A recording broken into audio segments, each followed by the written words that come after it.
Hey everybody, how's it going? I am your host Felipe, and you're listening and watching the Total Basis podcast right here live on the best baseball group ever, Baseball Life, here on Facebook.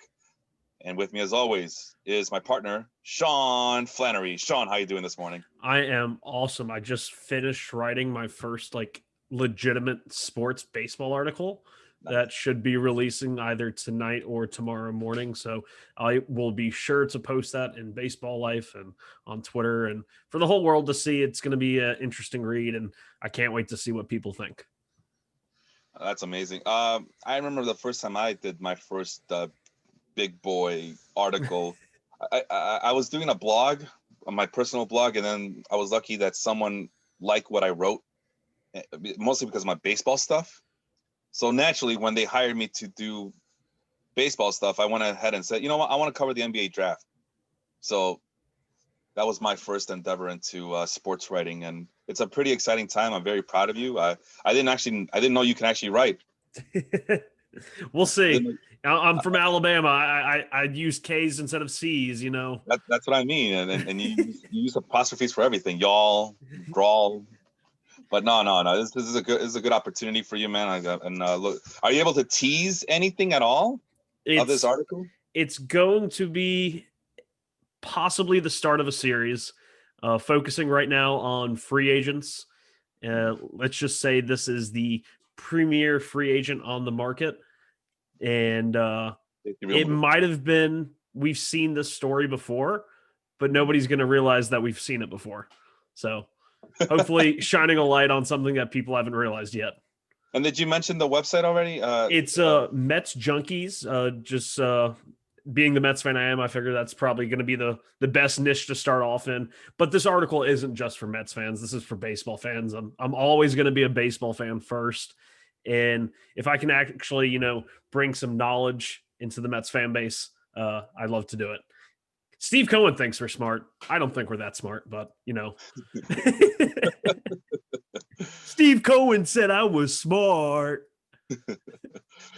Well, speaking of being smart, we totally dropped the ball here. The whole point was to kick off and launch the Major League Baseball winter meetings, and apparently they've been canceled for obvious reasons, right? But this whole time I was under the impression that they were still going, but now I'm seeing article after article saying that they've been canceled. Okay. But then I see article after article saying that they're still going. So I don't know what to believe anymore. CBS has an article from 1 hour ago, 12 questions about virtual version of Hot Stove's most notable week. It is on. It is a go.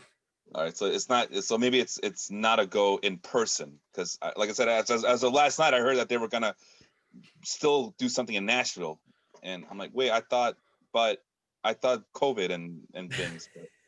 But let's just say that this is the time of year where supposedly these transactions occur, hot and heavy, hot stove, fast and furious, and so we'll just go with it. We'll just talk about what happens during this time of year, traditionally speaking, and how these teams will have to adjust because of the world that we live in at the moment. So, Sean, uh, what do you have to say about the winter meetings that may or may not be happening live or virtually or notwithstanding? Go ahead. I just want to figure out how Scott Boras is going to finagle himself in front of the camera because this is usually his time to shine every year.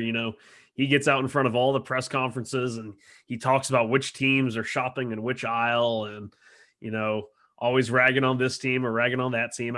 I want to see how Scott Boras greases the palms when is there a grease palm option in Zoom I haven't found yet? I mean, Well, I do have something for you. Let me oh see if you can God. tell what that is.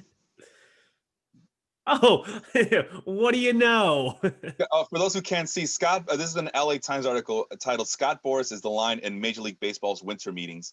But this year, his roar is virtual, and of course, there's a picture of Scott Boras in front of all these cameras, a sea of cameras. I mean, he looks like a beluga whale, being filmed by National Geographic there. But yeah, there it is, and it's as of December 4th. Now, this is obviously from 2013, but yeah. Yeah, I think So the best part of this was we didn't have any of this planned right here. I just started talking about Scott Boras, and Felipe already had it pulled up. yeah, What do we know? if I could, I would put this to be the group photo in baseball life, but this is too big. So, but yeah, this is a thing to watch. Scott Boras and just in his element, like a lion. I mean, they said lion, right? He's the lion of Major League Baseball winter meetings. He looks like a lion being filmed by National Geographic here. So there you go. So he'll find a way. I mean, I don't think he's that backwards where he can't adjust to being on camera like we are on camera right now. So he'll be fine. But other than that, I mean, I know that the winter meetings are more than just transaction based. Is there anything else going on besides the possible transactions and all that? The Rule 5 draft, I believe, is supposed to be on Thursday, the 10th. Okay. So, for everyone out there who has heard of the Rule 5 draft but doesn't really know what it is, for players that were drafted under the age of 18, you essentially have like I believe 6 years of control in the minor leagues before you have to be put on the 40-man roster. And if you're not put on the 40-man roster by the end of those 6 years, you become exposed to what is called the Rule 5 draft, meaning any other team can select you. They pay a small fee, like $50,000, and you have to stick on the active roster all year. And if you do, they become permanent, players in that new organization. But at any time, as long as they're not injured, that's the only time they can come off the active roster is if they're injured. They can't be demoted. Some notable recent Rule 5s, Johan Santana, Dan Ugla, all guys that were pretty big Rule 5. If a player is signed after the age of 18, they only have 4 years in the minors before they get exposed to it. There aren't too many big names. I believe one name for people to keep a lookout is going to be Thomas Burrows. He's a left-handed reliever from the Atlanta Braves system, which I'm kind of shocked that Atlanta didn't protect him. But other than that, there's not really too many names out there. It's not a hot, Rule 5 draft this year. Every now and then you'll get a prospect that gets exposed that you have absolutely no reason why they weren't protected. But as we all know, Jeff McNeil was exposed to the Rule 5 draft 2 times and Wow. never selected. And now all-star second baseman, probably going to be a batting title contender for the next 5 years. So you never know. So the other thing that usually goes on are rule changes. Do you see any rumors as to what rules, especially when we talked about before we went live, was what about the DH situation? Will it finally make its way to the National League, or are we still going back to the split rules that the AL and the National League have with each other? To me, it makes no sense why they wouldn't have it. I always theorized, even before COVID, that once it comes to the National League for any sort of reason, if there was a strike or a short season, something like that, that once it came to the NL, it would stay in the NL. And now it came before the commissioner, unilaterally imposed a season last year. That was one of the few things that the Players Association and the owners actually agreed on, like way in the beginning of their negotiations, was DH in the National League. Yeah. Now, the only reason I could see it not is if the owners try and play hardball, because really in the end, this is just a negotiation pawn. Oh, we'll give you the DH, but you got to give us this. And I don't see the Scrooges, who are already complaining about being poor, out of the goodness of their heart, giving players the DH, even if it would benefit their own teams.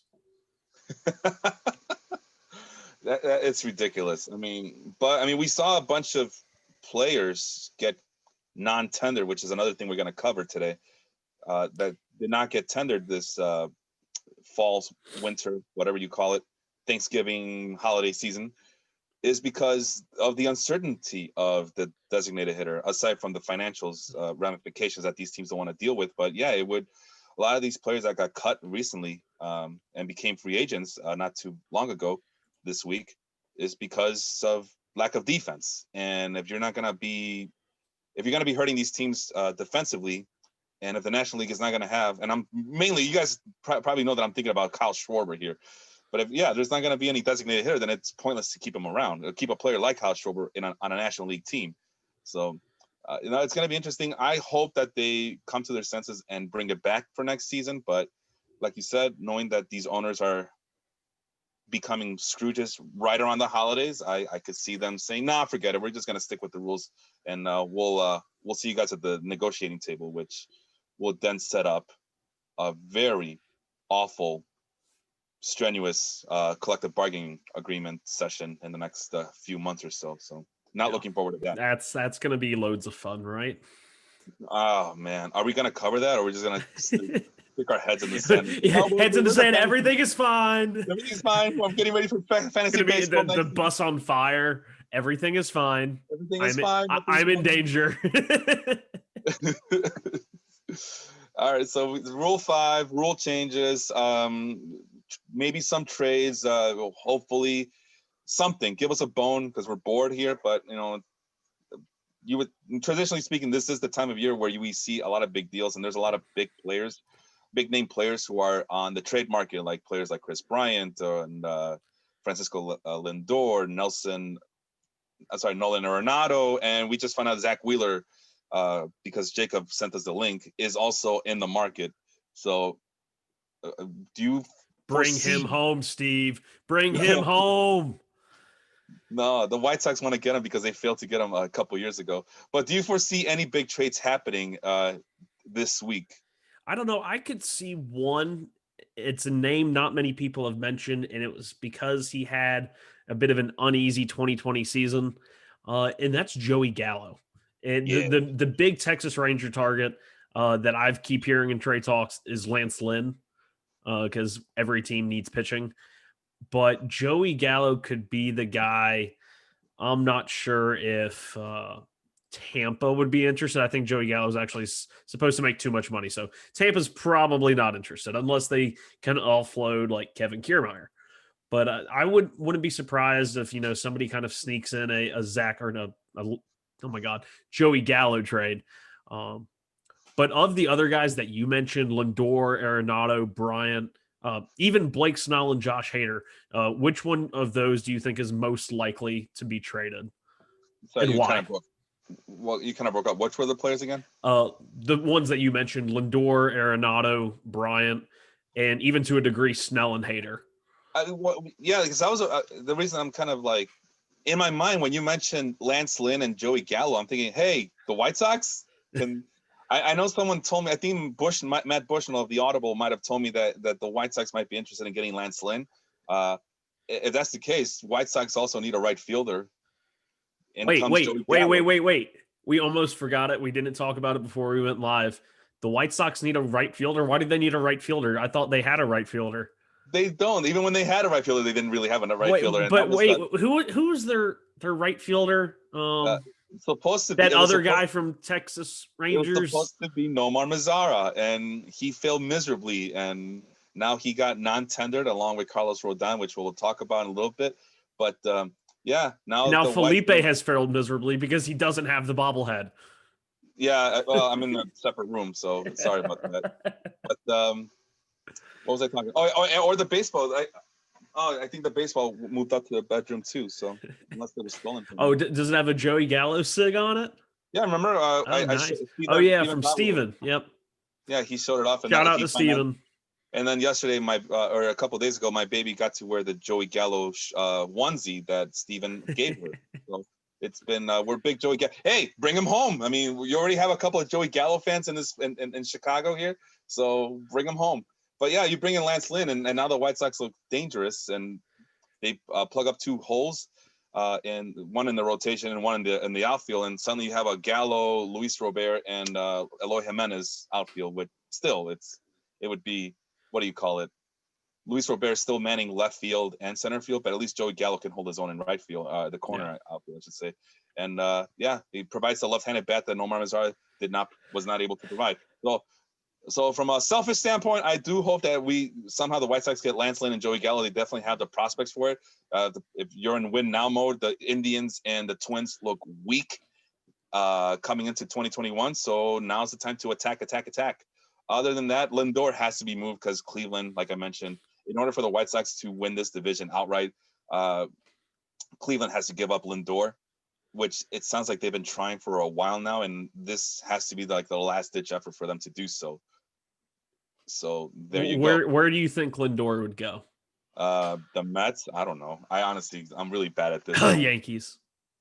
But they got Gleyber Torres though now. Little man, little ballpark. But no, we but- keep mentioning central teams so far. You know, you mentioned Kyle Schwarber got non-tendered, Nomar Mazara. This was something that when all the non-tendering stuff was happening, and I messaged you after I saw the article, but I didn't realize as it developed how many teams in the Central, both NL and AL, non-tendered players. And there were 59 players that were non-tendered. 29 of them came from the two Central divisions.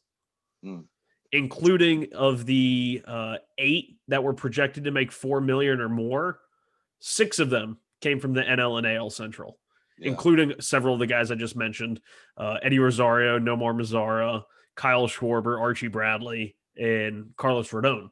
So, Jason Stark did a really good job on The Athletic of kind of breaking it down into why this could have been this way. And you know, each team had separate reasonings, but just how the money flow is different in the Midwest. And, you know, of all those Central teams, only one of them you would probably describe as a large market team, and that'd be the Cubs. Even though they play in the same city as the White Sox, the Cubs have always been the big players there. And it was something he mentioned in the article. I didn't realize that there was no revenue sharing this year. Apparently that was something they agreed to very early on. And maybe that's why I still don't believe the Rays are trying to trade Blake Snell, but maybe that is a reason why, because a team like the Rays, who is so dependent on revenue sharing, doesn't get it. So I thought it was a really interesting article. If you have The Athletic, which you should, end of story, go check it out. It's by Jason Stark and was really fun to read.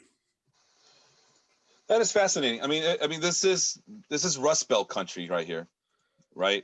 This is the Rust Belt. This is some of the cities that are in this region have been hit hardest in the last 20, 25 years by economic reasonings. We went from a manufacturing hub to having to squirm and scurry and hurry to adapt. Like Pittsburgh is a good example. They went from being a steel town to a medical center, like one of the best in the country, apparently. But what about Cleveland? What about Cleveland, who has seen a population decrease in their city? Cincinnati, who is basically North Kentucky at this point, and Detroit, who is just now getting back to being the motor city. But man, have you ever seen videos of Detroit? It's not the same city that it was once. It's basically downtown Detroit and then everything else, and all the rich people move to the suburbs. So it's some geopolitical and talk about and region talk about for you guys. But yeah, I mean, it makes sense that the central teams with all the Rust Belt towns would be the ones who would be negatively affected by no revenue sharing this year.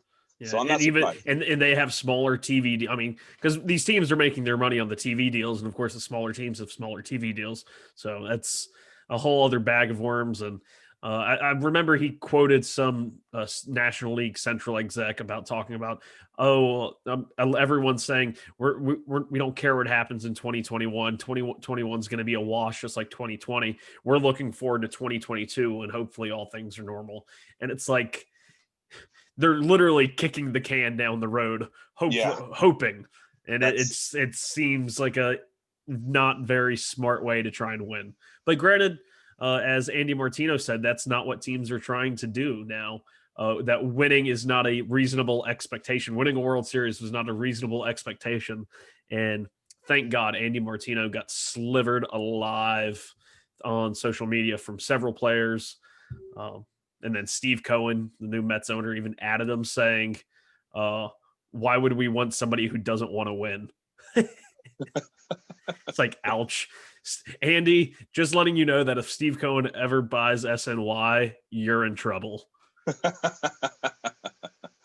Well, speaking of, I guess I'd be remiss locally, since we talked about the White Sox and the Cubs and all these central teams and broadcasting and all this and all that. The big shocker locally was that Len Casper, who has been doing Cubs games on television, for, like you mentioned, probably the big team in the region, the Chicago Cubs, for the last decade and a half, has decided that he wants to, let's face it, take a step down, so to speak, and go with the rival, the pseudo rival, I should say, the White Sox, down on the South Side, and go from television down to radio. And it just, to me, it seems like it's a downgrade. But then you start hearing the reasons why he wants to do it, and it's number one, he's always wanted to do radio. He loves radio, which I don't blame him. I love radio too. I just don't, you know, it's just not this. It's a podcast world, right? It's what it's becoming, especially for me. So hell, I do have a podcast. I listen to a lot of podcasts. I don't listen to the radio as much as I used to. And number two, he wants to call a World Series, and the only way you can do that is if you are Jack Buck or Joe Buck. If you're a Buck, you're going to do a World Series because nepotism. But if you are doing the radio play-by-play for your team, then you have first words on that World Series broadcast as the regular play-by-play, because it doesn't get regionalized on radio as it does with television. So, and then of course the Cubs what they're doing this year, and that's basically throwing away this upcoming season, maybe the next 2 seasons, because all of a sudden Tom Ricketts going from owner who's willing to spend a lot of money to not willing to spend a lot of money. Then you go to the White Sox, whose future looks actually bright, and maybe Casper is thinking, well, that's going to be the next team that's going to make it to the World Series at this point, if all goes according to plan, which we know better here at the Total Bases podcast, and nothing is linear. So, but you do increase your chances by going to the White Sox and broadcasting the radio games, as opposed to sticking around with the Cubs and possibly going through another rebuild that may or may not work at all. So yeah, so it makes sense. So Godspeed to him. I'm going to miss him, but it makes sense. Ed Farmer did die, who was the regular play-by-play for the radio for the White Sox. So Ed Farmer passed away, and that left an opening spot for someone to take that position. And Len Casper says, sure, I'll take it. I want to call a World Series. So there, hopefully his wish comes true. So there you go. Did he actually say the words, I want to call a World Series, and that's why he was leaving? That's what at glance, I think that was. Or is that just what it's being reported? I was thinking, if he actually said that, that's kind of savage. That, oh, the Cubs aren't going to win anytime soon. Let me go over to the White Sox. Yeah, I mean, if they mentioned it, and every podcast I heard, we're perplexed. But the more you read up on it, I think from what I remember this week, and I'll look it up as well, is that number one, he wants to do the World Series. He does love radio, but most importantly for him, he's at what, 50 years old, and for the first time in his professional career, he gets a say as to where he wants to go and wants to do in his life. Right? Hey, he's a free agent too. He's a free agent too. It's going to be the White Sox biggest signing of the offseason.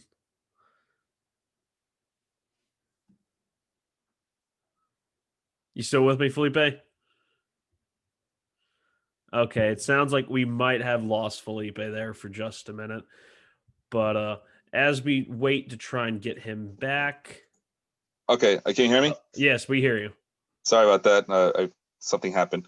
But but getting back to it, he's 50 years old. He's a free agent too. He gets to say what he wants, and apparently, I was listening to the Rates and Barrels podcast, and apparently, he's not really an employee of the Cubs. He's more of an employee of the Marquee Network, or the regional network that broadcasts these games. And when it was all said and done, it wasn't an issue with the Cubs. It was more of an issue with the network. And again, he has a say. He's been doing this for a long time now. He's 50 years old. And the best part about it is he gets to stay in the city. So instead of going, uprooting his family and move to another town, he gets to stay in Chicago and go down to the South Side and do radio, which apparently is something that he always wanted to do, and increase his chances of calling a World Series. So there's that. So, well, I mean, I don't think it's a savage move. I don't think it's a troll move. I think it's a professional move that not many of us have a say in this lifetime. So good for him. And that's all there was to it. The only other thing I see here is there's possibly going to be, this might be the last winter meetings ever. Where did you see that? On the same CBS sports article that you showed me earlier, will Oh, this mark the end of the winter meetings as we know it? That seems quite possible. Even before 2020, some argue that the winter meetings were anachronistic. And if the virtual edition goes off without a hitch and doesn't negatively affect the course of the remainder of the offseason, then it can be plausibly argued that we don't need this stuff anymore. With Major League Baseball increasingly prioritizing cost cutting, the winter meetings could become another casualty of that approach. Call it a strong maybe. So strong maybe this might be the last winter meetings, but let's face it, Sean, the last couple of meetings have been up and down. You know what I mean? They've been pretty hit or miss. Either some big things happen or teams decide like, no, we're not going to do anything this winter meetings. So we're just going to hold it tight to the chest and wait till January to do something. So I don't know. What do you think about this possibly being the last winter meeting ever?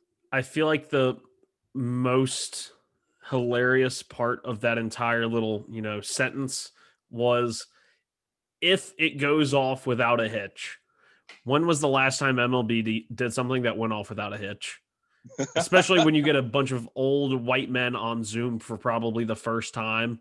Or actually, they use Zoom a lot during the season. I'm sorry. But I'm expecting at least 5 hot mics and one person who didn't know their camera was on and does something stupid. Yeah, that's what we look forward to, right? But in the new day and age of Zoom hot mics and being caught on camera doing stuff you're not supposed to do.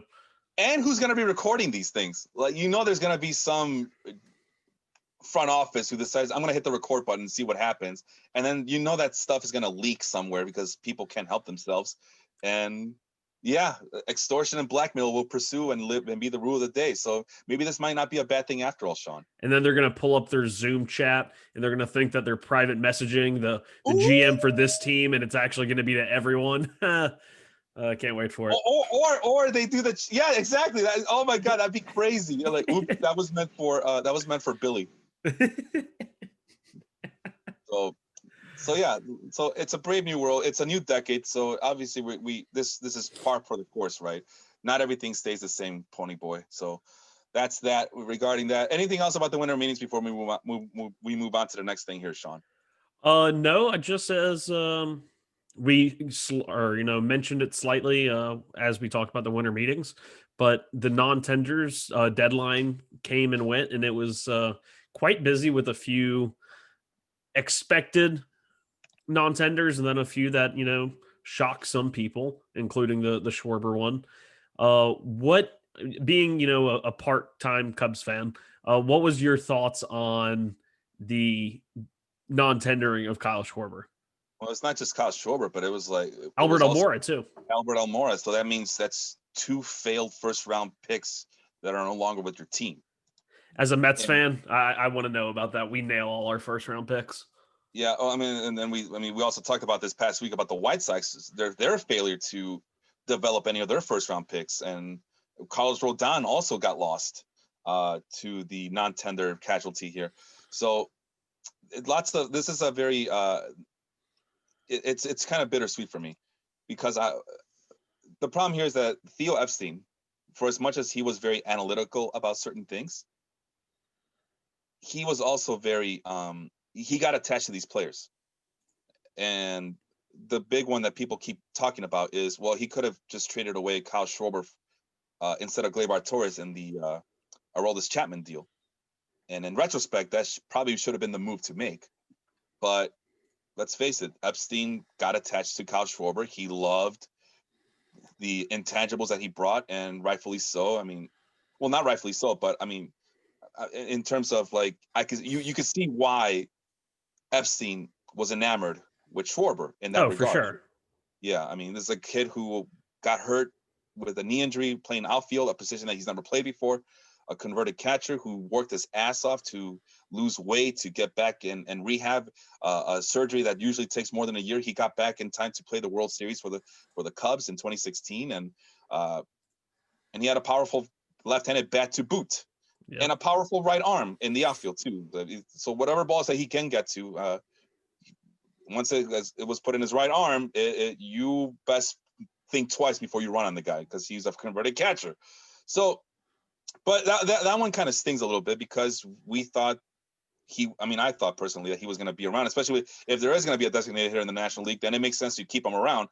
But obviously the Cubs thought differently. It's a brand new decade. Not everything stays the same, Pony Boys. So that's the theme, right, Sean? It's the theme for this show. Nothing stays the same. Brand new decade. Things are going to be ever changing. So good luck to Kyle Schwarber. Like I said, the Cubs' big thing under Epstein was, all our first round picks were hitting. Literally, I mean, because they were mostly hitters. Epstein has a thing against pitchers, maybe. And now you just saw 2 of your former first round picks go away. Yeah, so it's tough. It's tough. And then on the south side with Carlos Rodon, that's another one that they just couldn't. I mean, that's what happened. Is what Rick Hahn, in order to get this rebuild off successfully, he had to trade a lot of established veterans for high level prospects on other teams, which means that he wasn't doing a good job of developing his first round picks or making first round pick selections. Because Carlos Rodon was a former first round pick and now he's gone. Why is he gone? Well, he became expendable because the White Sox went out and got a bunch of top level prospects from other teams.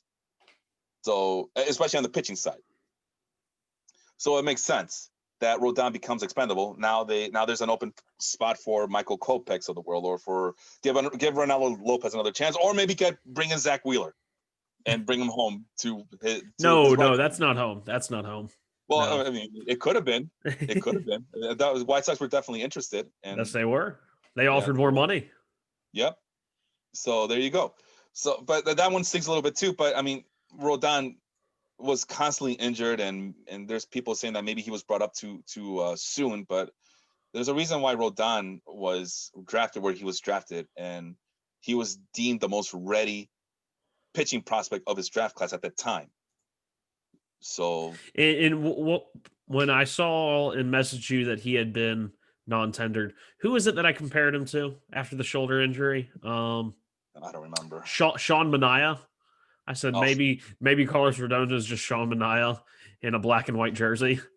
Oh yeah, and I didn't. I remember now. I did not like that comparison at all. If he's Sean Manaea, then maybe it's right that he doesn't come back. But I mean, there's still upside there, and that's the thing about these players is there's still upside. I mean, Rodon's 28 years old, but he's relatively fresh despite the injuries. He's kind of fresh. There's not a lot of mileage on his arm, and there's still intrigue. He still has a nice fastball, and correct me if I'm wrong, but nice fastball slider combination that I'm sure 29 other teams are kind of curious to see what they have. Maybe the Cubs would be consider Carlos Rodon. We'll give away Len Casper, but we'll take away Carlos Rodon. That'll show you. And same thing with Kyle Schwarber. He's only 28 years old, so and there's still some upside left. I mean, there's still intrigue in his left-handed power bat, and if he goes to an American League team, he doesn't have to play outfield a lot ever, despite the fact that he does have a strong right-handed arm. So yeah, maybe there is hope for those two guys. Almora, I don't know. He's a decent outfielder defensively. Maybe he could be he is someone that I really want the Mets to be interested in. Because the Mets, I feel like they need that right-handed bat. He's only 26, 27 years old still. So if I'm the Mets, I'd be all over that. So there's that. We got that going. And for some reason, I do apologize for the video feed constantly cutting out. I don't know. I keep cutting out on the video feed. But if you guys can listen to me, bear with me as my computer's been acting wonky all morning long. So yeah, that's the Cubs and the White Sox. And like you mentioned, it was mostly Central Division teams. But the other big name that kind of popped up was David Dahl of the Colorado Rockies. Oh, yes. Just like Almora, David Dahl's only 27 years old, still a former high-level prospect for the Rockies. Had all the upside in the world despite all the injuries. So kind of like Carlos Rodon, right? All the injuries, has a spleen removed just so he could play last year and increasing his chances of getting COVID or getting long-term negative effects because of COVID.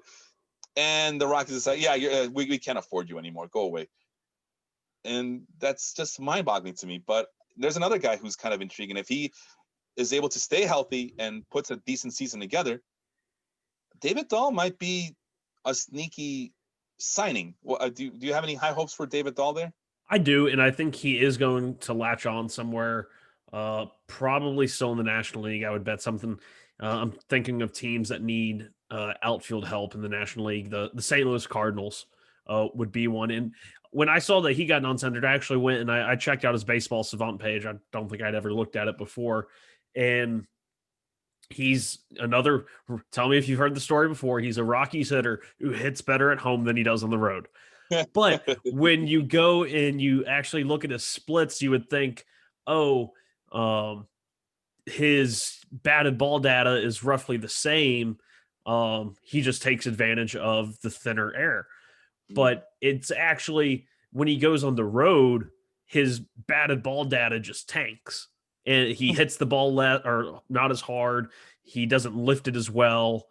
But overall, you look at his stuff when he's at home, he hits the ball hard. So it's one of those, he has the potential to be someone who posts above average exit velos, above average hard hit rates. And anytime you can do that, regardless of whether you're playing in Colorado or you're playing in Boston, another team that could use David Dahl, that there's potential to, step out of that mold, or the mold of this guy can't hit outside of Coors Field, which if you look at his splits, you would say that he can't hit outside Coors Field. But I still think there's time or hope for David Dahl. He was a guy the Mets were very interested in, I think, in the 2012 draft, but he got picked 2 picks before them. So it'll be interesting to see where he ends up. I still think he has a lot of promise as well. Yeah, so hopefully he does get picked up. I like him a lot. I mean, if he's healthy, yeah, then I'm on board the David Dahl. I mean, to me, he's just an all around good player.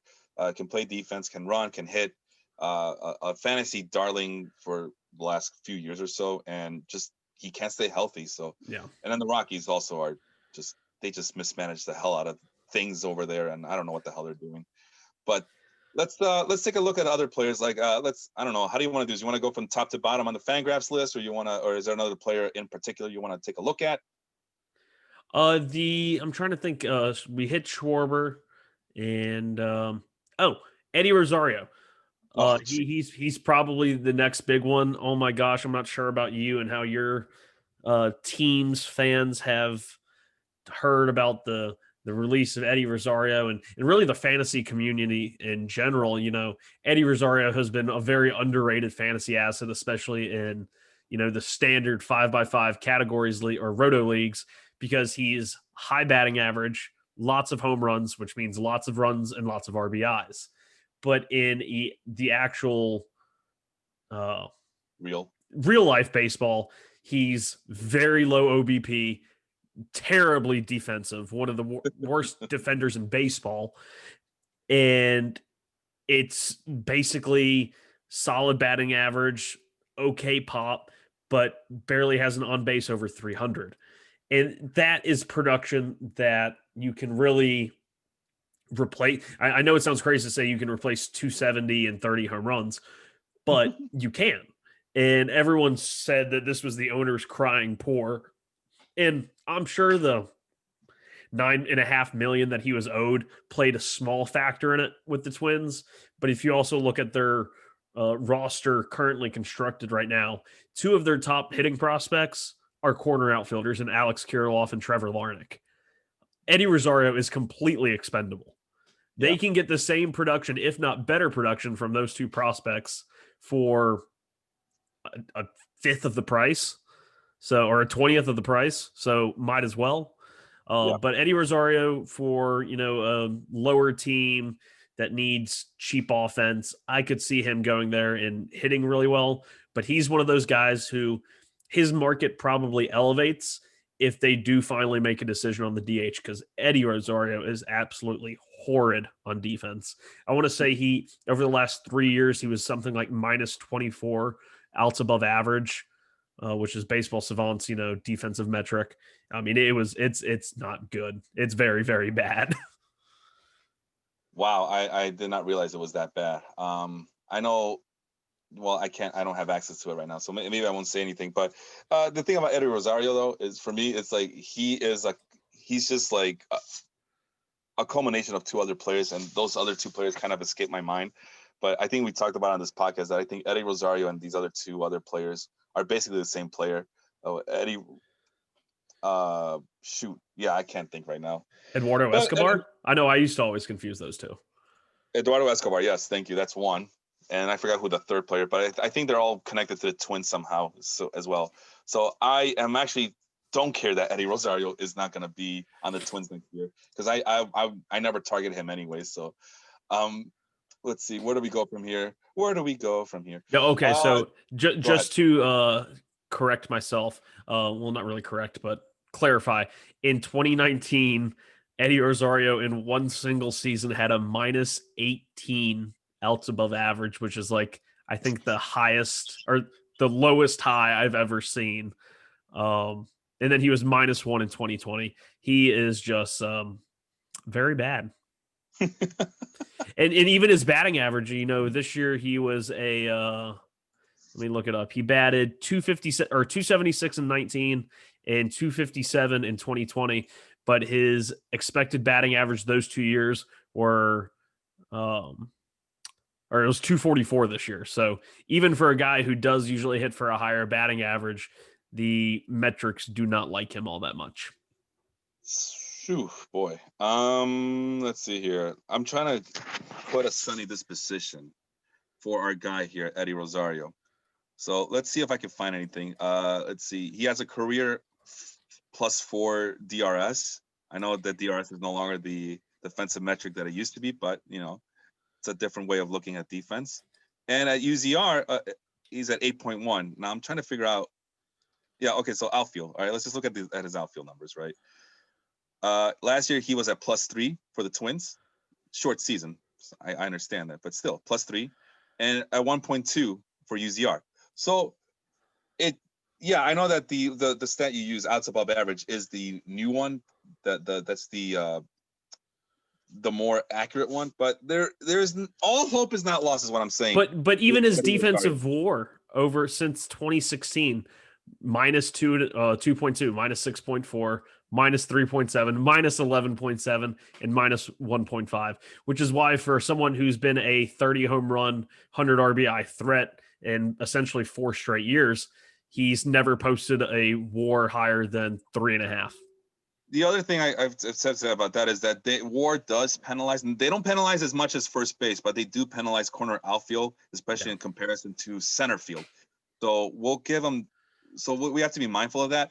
But like I said, it is a short season last year. So maybe if it would have been a full season, he would have been exposed, right?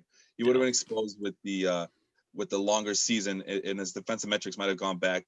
And when I say defensive metrics, I mean the ultimate zone rating and the defensive run save. So, but yeah, I mean, he's posted a 9 for the Twins before and just the outfield, but he's also posted -11 in DRS and -8 in 2019. But there are times where he does do the the adequate outfield for the Twinkies. So I don't know. Maybe not all is lost, and maybe just the defensive thing was just a crutch for the Twins to say, "Oh yeah, he's no good anymore." Whatever. We guys like him are a dime a dozen out there. Hey, but he did post the highest walk rate of his career in 2020. He went up to 8.2. Oh, okay. He had never posted higher than 5.9. But I also want to just say this, just so if there's any traditionalists out there, I can make your head explode with rage and anger.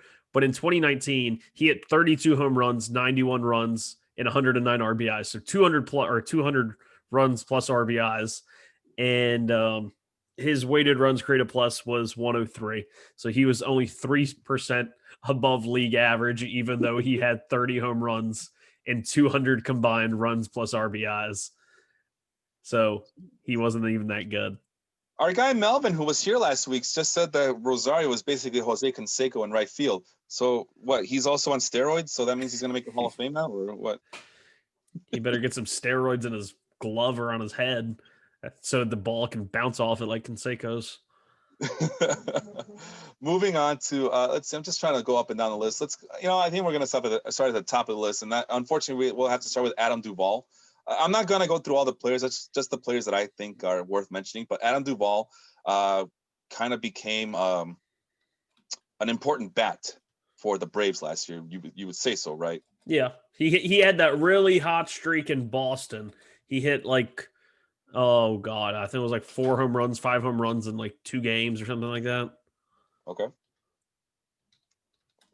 I don't remember, but Duvall, Yeah, powerful it was right-handed, at Fenway, if I remember powerful. correctly. Oh wow, powerful right-hand. Hey, if he goes to Fenway, man, that's a hell of a fit for him. But they're pretty stacked in the outfield right now, and DH with GD Martinez, I think. But Adam Duvall, powerful right-handed. Is he 32 years old? You don't see him as an everyday player, do you? No. He used to be someone who was very good defensively, and he's really kind of slipped there Yeah. as of late. And he's really just kind of one of those lifted and launch it kind of guys. Never really going to hit for that high of an average. The last 2 years, his expected batting average has been 199 and 227. So he's just really one of those all power, high strikeout rate guys, low walk rate. Maybe good coming off the bench if you feel like you need a pinch hit home run. Uh, but yes, I was correct.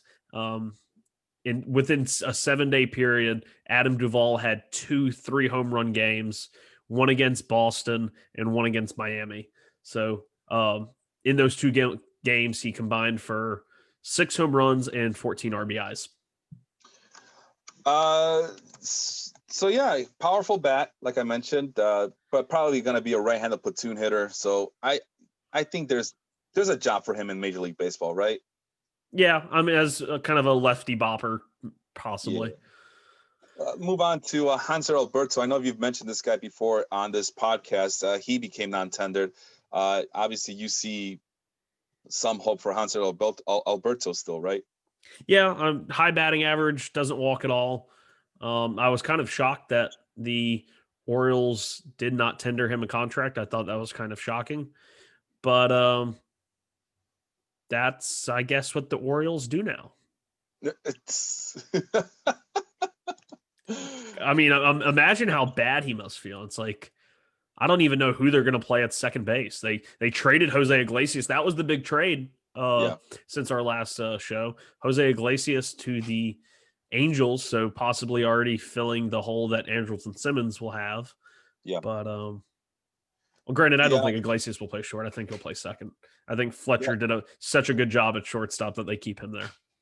Yeah, and I think the problem here is that a lot of these teams are just non-tendering left and right just so they can avoid arbitration.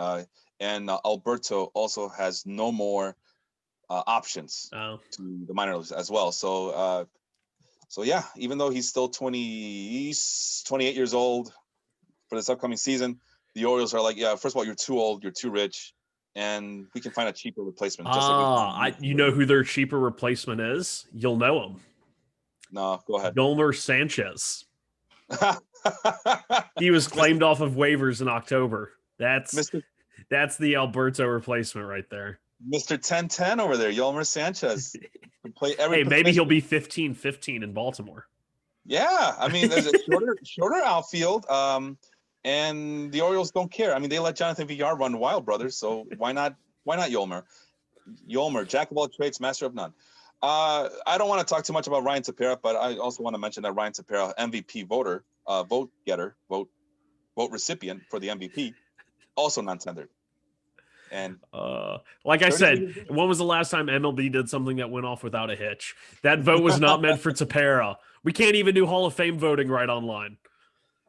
By the way, we do have a Hall of Fame voting web poll episode. that poll? episode, and Dan Butler also created our member Dan created a Hall of Fame vote. It's in the announcements, so if you haven't voted yet, go vote for the Baseball Life Hall of Fame for the upcoming 2021 Hall of Fame ceremonies.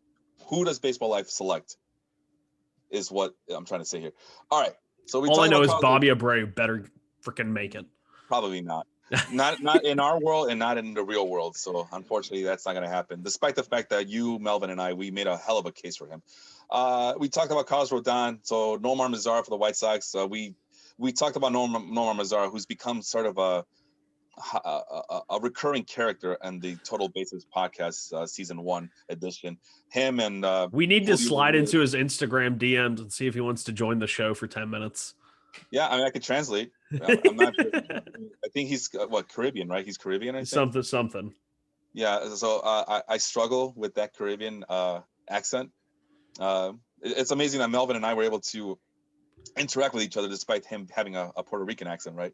But but no, getting back, Norman Mazar is a recurring character here on the Total Basis podcast, along with Julio Rios and a whole cast of characters who we seem to always talk about on a weekly basis. And Mazar, what we talked about before, he looks the part, he just doesn't produce the part. Very powerful left-handed bat, only 26 years old. At this point, he's the opposite of Adam Duvall. He left-handed platoon player as opposed to a right-handed platoon player. I'm pretty sure a team would be happy enough to take a flyer on him. Do you see the same thing on Mazzara there, Sean? No, and this guy was not non-tendered, but you kind of, when you said you'd rather have this guy rather than Adam Duvall, Hunter Renfroe is another guy who kind of fits that mold, except he's a much better defender than both, I would say, and has probably a little bit more upside. He's slightly older than Nomar Mazar, which feels weird to say, but Nomar Mazar, I just feel like we've run out of chances or run out of times that we've given him chances. It's always he's built. He looks like the perfect baseball player. He's got the face, he's got the legs, he's got the arms. His girlfriend's nice looking. He's got the fingernails, like, but then he goes up there, he hits one 500-foot home run, and everyone says, "Oh God, premier power threat here." And then he proceeds to hit the next 25 balls on the ground. So hey man, I don't get you. You have hope for Yandy Diaz, but you won't have hope for Nomar Mazar. Come on. Yandy Diaz also doesn't. Yandy Diaz gets on base. Thank you very much. That's a difference. Okay, so that's Nomar Mazar. I think a team desperate enough for a left-handed bat who could play him part-time, especially a designated hitter.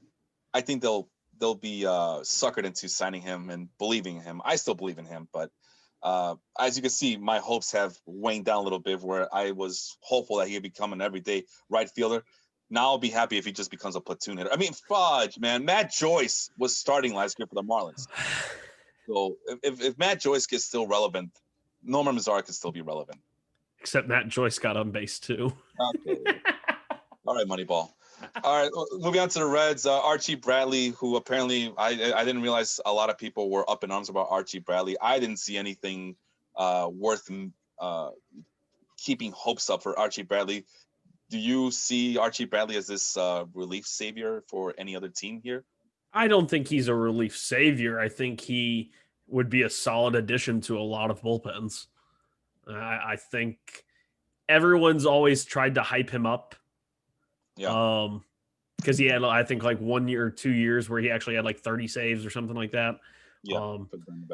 And he never really got back to it, and he was always this sleeper safe pick in fantasy drafts. Oh, he's not playing for a great team, but he's the dedicated closer. Well, you could be the dedicated closer and not get a lot of saves. You could be the dedicated closer on a bad team and get a lot of saves. We've seen that happen, but it just never worked out that way for Archie Bradley. If he goes to a really good team and your league counts holds, then maybe he's a target in fantasy. But outside of that, kind of meh. He's a relief pitcher. Yeah. Yeah, and like I said, people. I mean, I know that the big deal was that the Reds acquired him last year in the trade, in the non-waiver trade. Well, there is no more non-waiver trade, so he was acquired last year in the middle of the 2020 season, and he just gets let go just like that. So, I don't think there's anything like in terms of me to get excited about Archie Bradley. So, it's fine. Moving to Cleveland, they also dropped 3 players, most notably Tyler Naquin and Delino the Shields. Delino the Shields, who is supposed to be a speed demon on the base paths, but I mean, is his speed waning to the point where Cleveland's like, nah, you're too slow for us now? Is that what you've seen over there, or do you see it differently? Bradley Zimmer lives to fight on another day. Yeah, that's true. Cleveland has been waiting for Zimmer. That was Zimmer and Naquin and Lonnie Chisenhall. I remember that was like they were the 3 outfielders for Cleveland, and then Zimmer got hurt, and then Naquin got hurt, and then Zimmer got hurt, and then Naquin got hurt. And now we find Cleveland finds itself in the same position it was 5 years ago, in which they had no outfielders. Yeah. That's every year though. Even with these guys around, every year I look at Cleveland's outfield. Like, where are the outfield? Hell, I mean, I'll say this to the day I die. 2016, Cleveland had that World Series in the bag. Remember, they were up 3-1. Yep. And all you had to do was just wait for us to get back to Cleveland. And every ball that was hit in the air, you could tell that all three outfielders were kind of clueless as to who got where or who got to that ball or run a direct route towards the ball. I mean, you mentioned Lonnie Chisenhall. He couldn't cut it as a third baseman, was converted to right field where he continued to muff balls out there. Tyler Naquin was supposed to also be this godsend. And like you said, he always got hurt, but he was also awful in center field. Just, all right, well, if you're going to put Tyler Naquin in center field, Cubs are just going to hit the ball to center field, and he's going to be completely lost. He can find the ball with a roadmap, and that really was the difference. Was the Cubs were able to come back because Cleveland didn't have a good outfield defensively or offensively, and then Delino Shields also gets let go. Like I said, like you mentioned, maybe this is our hope for Brad Zimmer to come up and the Shields to go away. They're basically the same player at this point. But yeah, so obviously okay, let's start with Naquin, who seems to have a little bit of upside, even though he's 30 years old. Do you see any hope for Taylor Naquin to redeem his career at this point? No? Okay. You're shaking your head no. He's a fifth outfielder somewhere. Gross. I mean, maybe he could fit on a roster somewhere. Also, before we move on too far past it, I would like to give everyone a random Matt Joyce fact that since 2012, with a minimum of 3,000 plate appearances, he is 9th in walk percentage, ahead of guys like Josh Donaldson, Edwin Encarnacion, and Shin-Soo Choo, 3 guys who walked a lot in their career. So that's your Matt Joyce fact of the day. Top 10 in walk percentage. I thought you were going to tell me all the Toronto Blue Jays lineup from that era. I was getting excited. Like Jose Bautista, Russell Martin. But I don't think Bautista, is he on? No, Jose Bautista's 5th on that list. Matt Joyce was 9th. There you go. Told you. Who was number one? Who was number one since 2012? Highest walk rate. Since 2012? Yeah. It's easy. Don't overthink it. Is it? I don't know. Shoot. Is it Anthony Rizzo? I doubt it. Joey Votto. Oh, I did overthink it. He has more walks than strikeouts since 2012. Damn. Hey, first base, right? First base from a Central Division. My heart was in the right. My brain was in the right mind. Yeah. Anyway, we talked about the Rockies. Royals also, like you mentioned, with the Central Division teams, also had a slew of non-tender players, including Forrest Griffin. No, I'm joking. His name is actually Foster Griffin. Doesn't matter. I just wanted to say it because he sounds like the UFC fighter. But the big name here was Michael Franco, who was given a second chance of sorts to kind of redeem his untapped potential with the Royals. And at 28 years old, he sees himself on the outside looking in as he has been non-tendered. What do you think about Michael Franco? I don't care about Michael Franco as long as he doesn't come back to the National League East. Because when he played for the Phillies, he absolutely slaughtered the Mets and then was a 200 hitter against everybody else. So I wish you all the luck in the world, Michael Franco. Just stay out of the NL East. Please, for the love of God. So hey, but he was a 1.3 WAR player in 2020. So sneaky little guy right there. But what do you think went wrong for him, though? I mean, he came with so much upside and so much promise for the Phillies, and I think, well, I don't want to say things that I can't remember properly, but I could have sworn that he even signed one of those long-term deals early on in his career. I believe that was Odubel Herrera that signed that one. Oh, that was a mistake too. It wasn't Franco, but no, I think Franco was just called up too early. I want to say he was like 20 or 21 when he made his debut, and then he had the really good first in 2015. He played 80 games, batted 280, 343, 497, which was a 129 weighted runs created plus, and the highest he's gotten since then was 106 in 2020. Three out of his last 5 seasons were actually below league average hitting. So middling walk rate, doesn't strike out a whole lot, but never really did a whole lot with the ball either. So moving on to the Angels, one of the more popular teams in baseball life. they basically got rid of all the relievers, including the big names like Hansel Robles, Justin Anderson, Kenyon Middleton, Matt Andriese, who's kind of a rubber arm there, of the Terry Mulholland type, can do both starting and relieving. But Hansel Robles is the big name here. He was their de facto closer. I know you had some high hopes for him. When we would talk about him, you were basically the only guy who would defend him in baseball life. And even I bought in because I used them a couple years ago, or the last couple years, as one of my de facto closers in fantasy as well. But with him now being non-tendered, what are your expectations for Robles in for the foreseeable future here? I think he hops on somewhere. He was really bad in 2020, but it was almost, I watched a couple of games. He struggled early. They took him out of or he dealt with some velocity issues, and then he kind of got it back. And when he came back from the velocity issues, they didn't give him the closer's role back. And I swear to God, it looked like this. He didn't want to be out there unless he was closing the game. And they put him out there in the seventh inning, and he was averaging like 95 up until that point. And he started pumping like 89-mile-an-hour batting practice fastballs. And everyone was like, is he hurt? And he wasn't hurt. I just don't think he gave a damn. But I don't know. I used to have high hopes for him, and now they're just hopes. Well, for me, I got to see it to believe it. I want to see where he lands, where he goes. Opportunity is always the big factor here. But yeah, it's just, he left a lot to be desired. And if you're telling me it was because he wasn't the full-time closer, maybe that messes people up. I mean, we talked about it in basketball during the draft with Jacob and Leon, how some collegiate players were being questioned for their motor and for their want to and their hustle. And it could just be a simple, like, well, I'm not in the role that I want to be in right now. Or in terms of these basketball prospects, I am not, I'm saving my body for the NBA. I don't want to get injured in the NCAA. So maybe it's one of those things. So we'll see. I mean, he's only 30 years old. We talked about it all the time. Pitchers seem to age a little bit more gracefully than other positions. So we'll see. Hansel Robles, he's definitely on my radar. I just don't have too much high hope. And it's kind of, it was a weird season. He posted the highest K per nine of his career so far at 10.8. It was only 16 innings, so, grain of salt.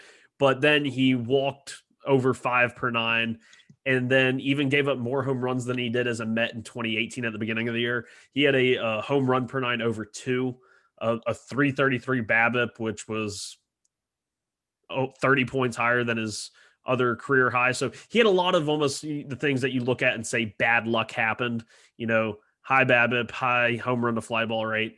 But at the same time, he didn't do himself any favors with all the walks. So really quick special shout out. Jacob is on board. I just mentioned a step back. He is listening. So thank you, Jacob, for joining in. Melvin is also tuning in, who was on the episode the Hall of Fame episode. We did take a week off last week for the holiday, but the one guy I wanted to mention was Corey, who does the Work Shoot podcast, the wrestling podcast, not affiliated with the Life Group podcast, but still a friend of the show. He was one of our guests a long time ago. He's a Cleveland, I know he's a Cleveland Browns fan. I forgot which team he roots for. I think he's also Cleveland Indians. He can correct me, but he's like, you guys are back together again? Like, we've been back, brother. Where you been?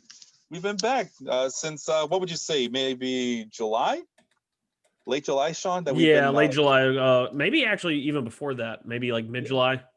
Yeah, it just took me a couple of months to figure out this whole baby thing. But yeah, man, if you listen to very carefully to this podcast, you can probably hear her screaming bloody murder upstairs. So yeah, man, we're doing our thing. We're back. So and be sure to check out his wrestling podcast as well, the Work Shoot podcast, chock full of information. He doesn't just do WWE stuff; he does all wrestling. So that's the one thing I like about his program.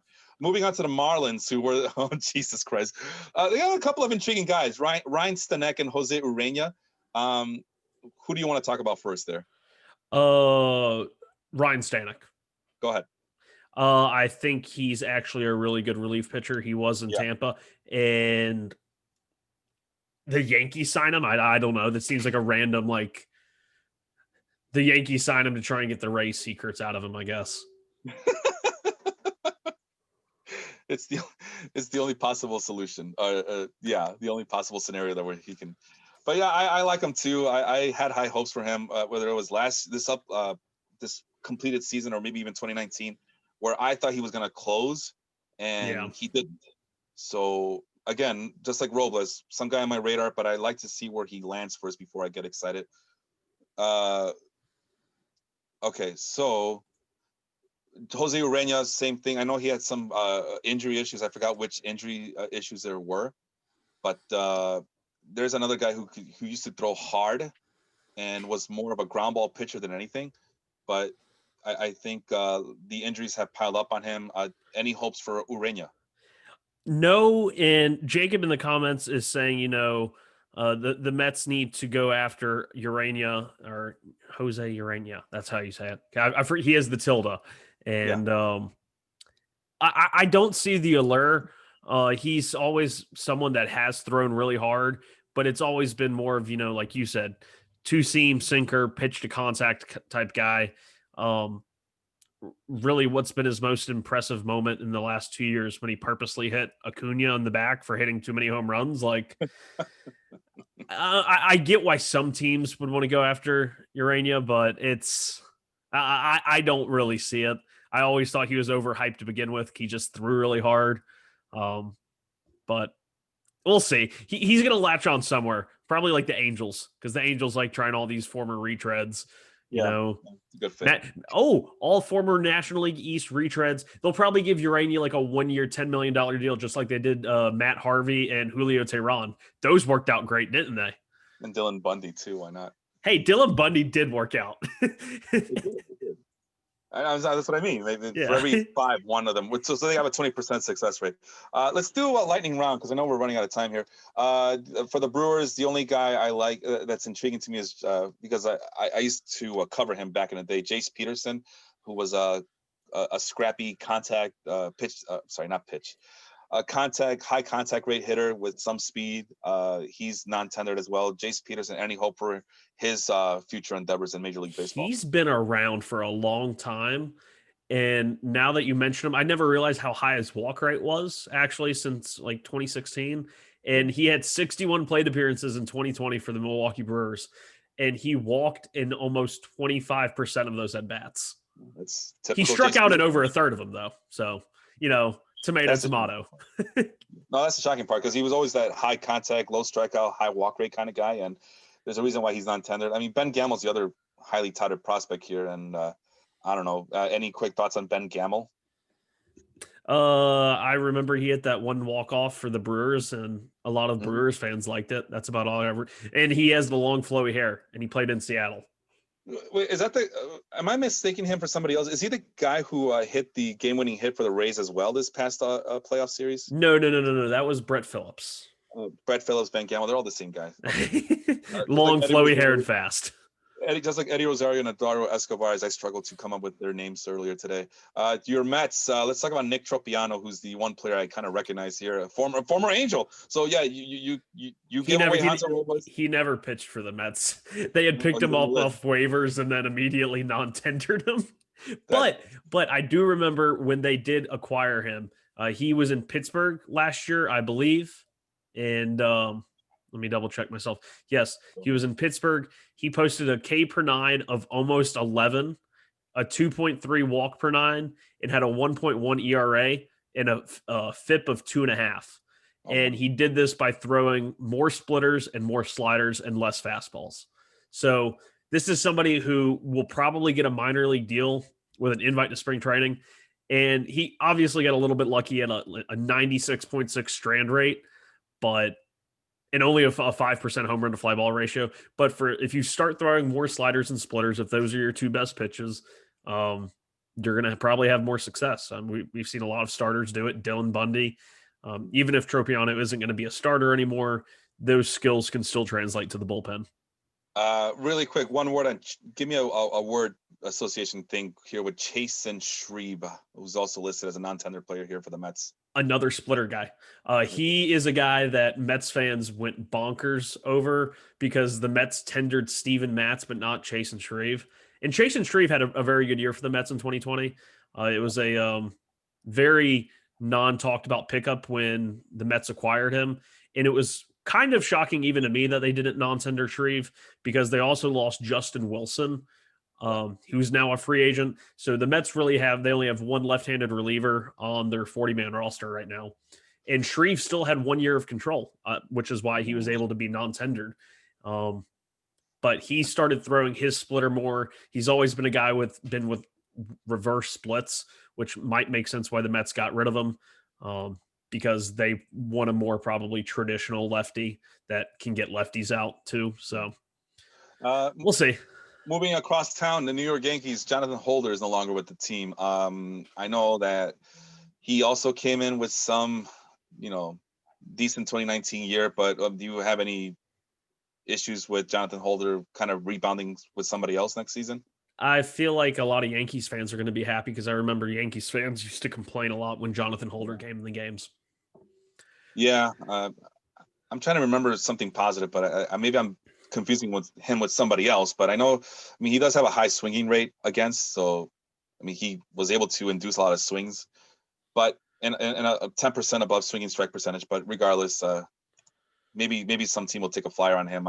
He's only 20 years old. So the Giants, they have a whole mess of non-tender, but we're not going to deal with all of them. Tyler Anderson, I don't want to talk about him too much, but he's probably the big name that everybody recognizes, as he could not take advantage of the bigger ballpark. The one player I want to talk about here is Daniel Robertson, who's only 27 years old. And remember a couple years ago, he kind of came into the forefront with the Tampa Bay Rays as this high on base guy who could play multiple positions.